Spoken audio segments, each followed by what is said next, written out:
नमस्कार मंडळी, कसे आहात?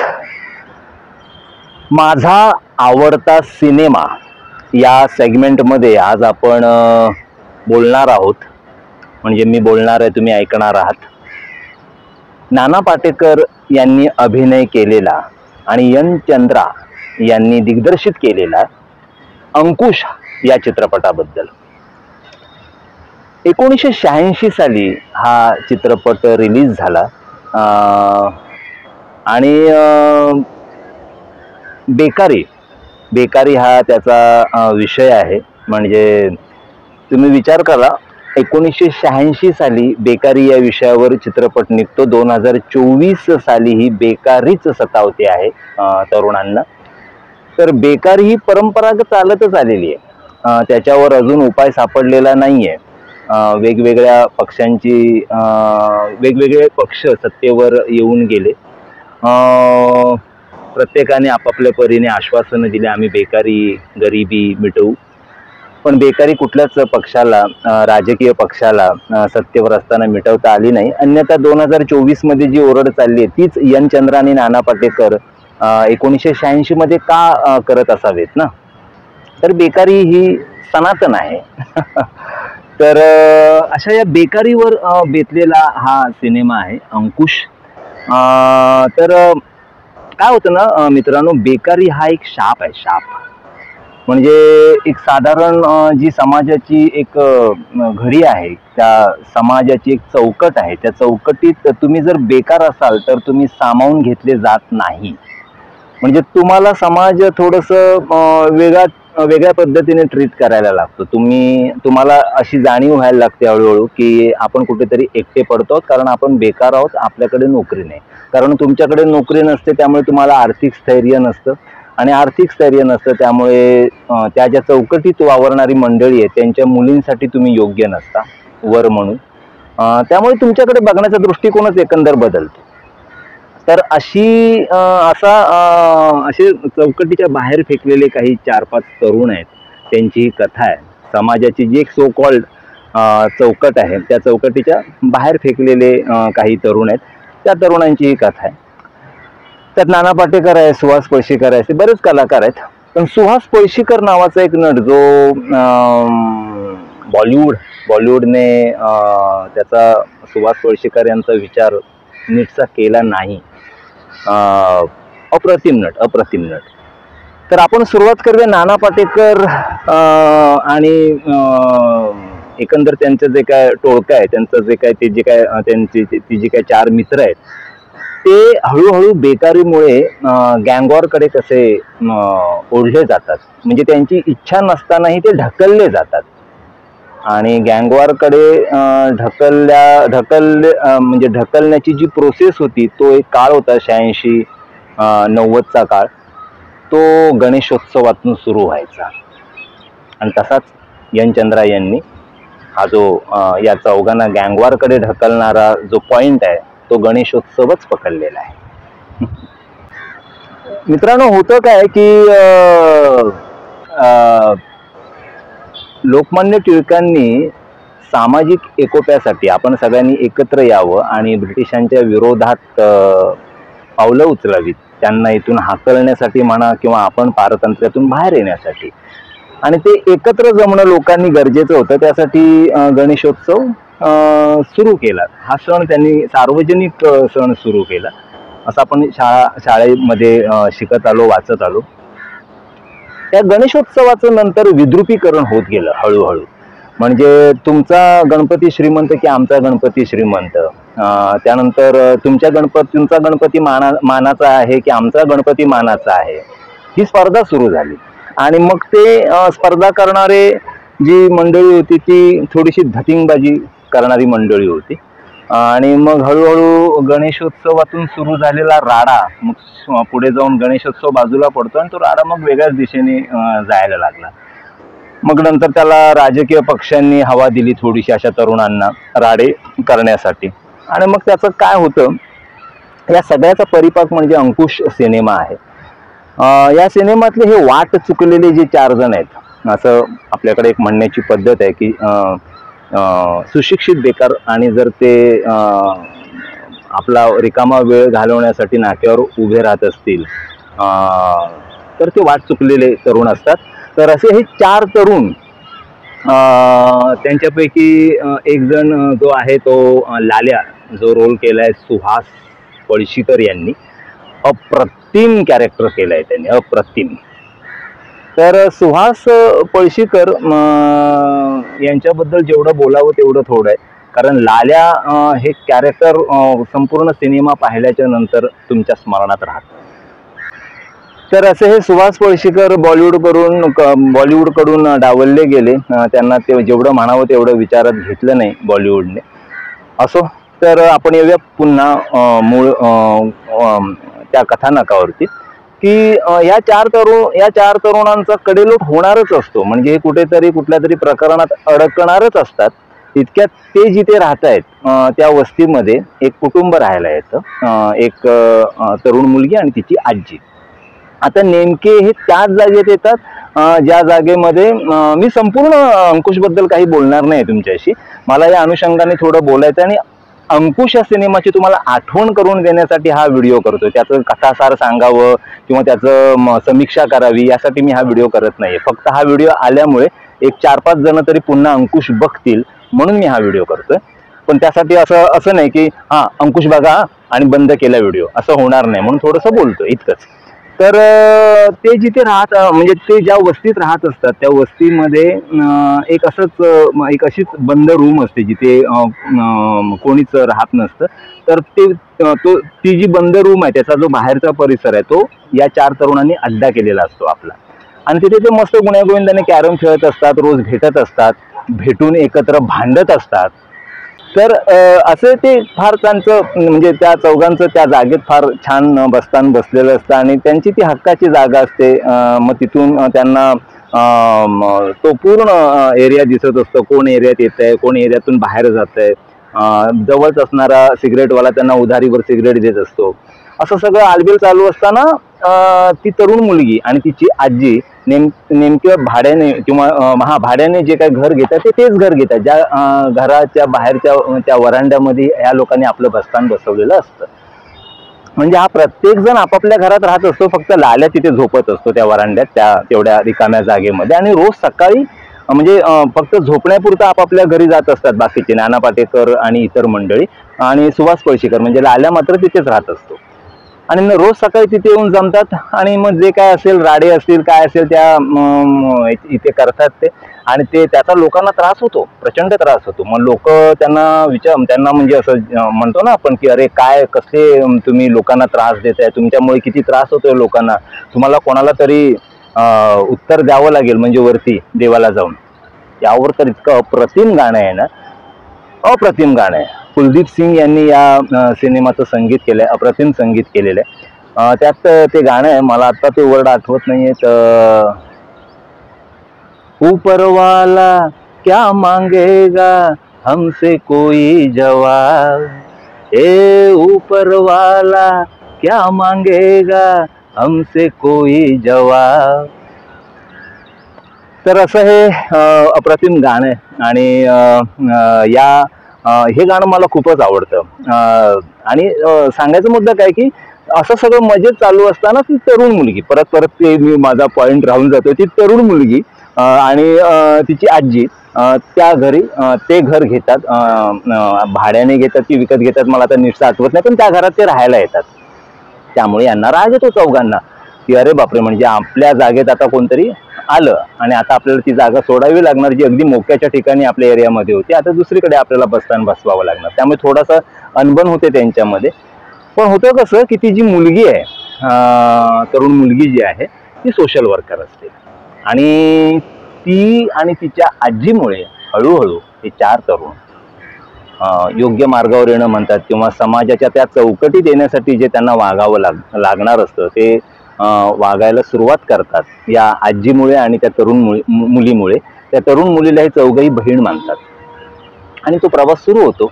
आणि आपल्याला असं वाटतं की वा क्या बात आहे की या आजी एक उत्तम प्रार्थना आहे, यांचं परिवर्तन, यांचं मतपरिवर्तन होण्याआधी एक उत्तम प्रार्थना आहे.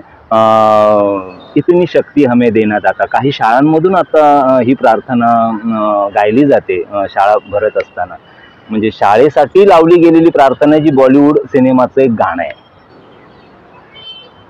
तर ही प्रार्थना माझी खूप आवडती प्रार्थना आहे. आणि मग नंतर हळूहळू या चौघांचं कसं परिवर्तन होतं, त्या सोशल वर्करचा यांच्या जीवनात काय उपयोग होतो यांना सुधारण्यासाठी, म्हणजे यांना वाम मार्गाकडून चांगल्या मार्गावर येण्यासाठी किंवा लाईनवर येणं म्हणतो ना आपण ज्याला. आता त्याची गाडी रुळावर आली, बरं आता लाईनवर आला तो. म्हणजे काय तर सो कॉल्ड समाजाच्या चौकटीत राहण्यासाठी जे काय नीटनेटकेपणा आणि जे काय एक सामाजिक नीती नियम पाळावे लागतात ते पाळायला सुरुवात करतात. ते रोजची तगेगिरी बंद करून एक याच्यात येतात, ते त्या सामाजिक चौकटीत येण्याचा प्रयत्न सुरू करतो. प्रत्येकजण त्या चौघांपैकी प्रत्येकजण स्वतःमध्ये परिवर्तन घडवून आणायला सुरुवात करतो. आणि असं सगळं आलबेल चालू असताना ती मुलगी ज्या ठिकाणी त्यांची बहीण, त्यांनी जिला बहीण मानलंय त्या मुलीला, ती मुलगी जिच्या आजीमुळे आजीचा जो रोल आहे तो आशालता वाघबावकर यांनी केलेला, अप्रतिम केलेला, अप्रतिम. आणि ती मुलगी जिथे जॉब करते त्या जॉबच्या ठिकाणी तिचे जे बॉस मंडळी आहे, त्या बॉसकडून एक दिवस त्या मुलीचा होतो रेप. आणि मग तो रेप झाल्याच्या नंतर जेव्हा ह्या चौघांना ते कळतं, जी आता ही चौघही मंडळी बऱ्यापैकी म्हणजे सगळे ग्रॅज्युएट आहेत लाल्या सोडला तर ही सगळी मंडळी छान गाडी रुळावर त्यांची येत असताना अचानक जिच्यामुळे गाडी रुळावर येते तिच्यावरच रेप होतो. आणि आरोपींना पकडलं जातं, पण पुराव्या अभावी त्यांना सोडलं जातं. आणि मग ती मुलगी आत्महत्या करते. आणि मग काय होतं त्यासाठी अंकुश सिनेमा जरूर जरूर जरूर बघा, माझी विनंती आहे. कारण अंकुश ही खतखत होती 1986 साली त्या तरुणांची, म्हणजे आत्ताच्याही तरुणांची तीच खतखत आहे.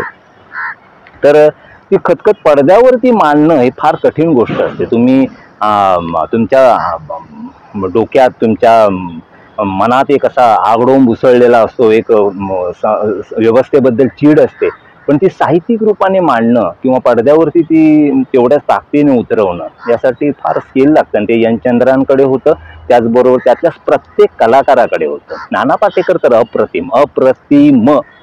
अप्रतिम काम केलं नाना पाटेकरने. ऍक्च्युली ती आगच त्या काळात, तो नानाचं जे काय तारुण्य आणि नानाचा जो काय ती जी आग बाहेर पडत होती नानाची, ती बघण्यासाठी तरी अंकुश बघावाच असा अंकुश सिनेमा आहे.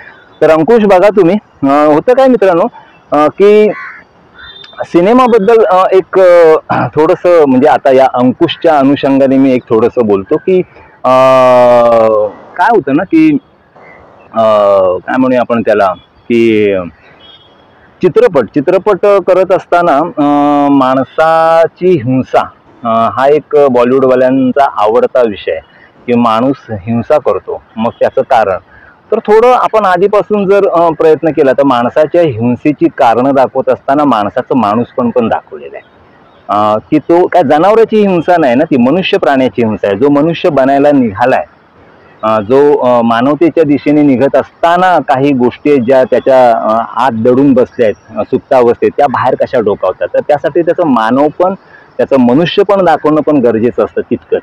आणि ते मला वाटतं तेंडुलकरांनी फार अप्रतिम पकडलेलं आहे. म्हणजे अंकुश आणि तेंडुलकरांचा काही संबंध नाही. अर्धसत्य नावाच्या सिनेमात मी याच्या आधी एक अर्धसत्यवरती व्हिडिओ केलेलाच आहे. तर तेंडुलकरांच्या लिखाणामध्ये ना ते माणसाच्या आतली हिंसा पकडण्याचं जे एक सामर्थ्य होतं तेंडुलकरांच्या लेखणी, ते अप्रतिमच होतं. ते नंतर अलीकडच्या काळात दिसत नाही. म्हणजे उदाहरणार्थ नागराज मंजुळेचा सैराट घ्या. त्या सैराटमध्ये सुद्धा माणसाचं माणूसपण, माणसाला माणसासारखं जगायचं आहे हे सगळं होत असताना कुठेतरी हिंसा उफाळून येते आणि त्या हिंसेचा कोणतरी बळी ठरतो. हे अप्रतिम आहे. हा ट्रॅव्हल हवा.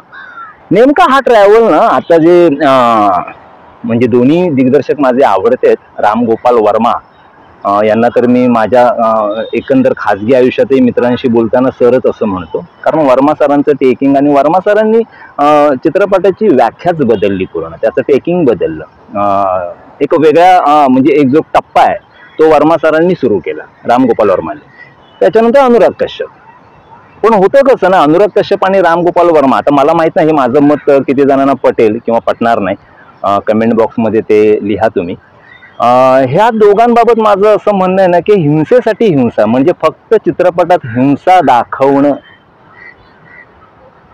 बस हे एवढंच त्यांना महत्वाचं वाटतं. आणि त्यासाठी ते त्याचं समर्थनही करतात की माणूस असतोच हिंस्र वगैरे. अरे पण जो माणूस एखाद्याच्या पोटात चाकू घुसवतो तो सुद्धा आईच्या पोटातून 9 महिन्याने आलेला आहे, ज्याच्या पोटात चाकू घुसवला जातो तो सुद्धा आईच्या पोटातून 9 महिन्याने आलेला आहे. भावना आहेत ना त्याला, त्याच्या भावनांचं स्थित्यंतर कुठेच येत नाही.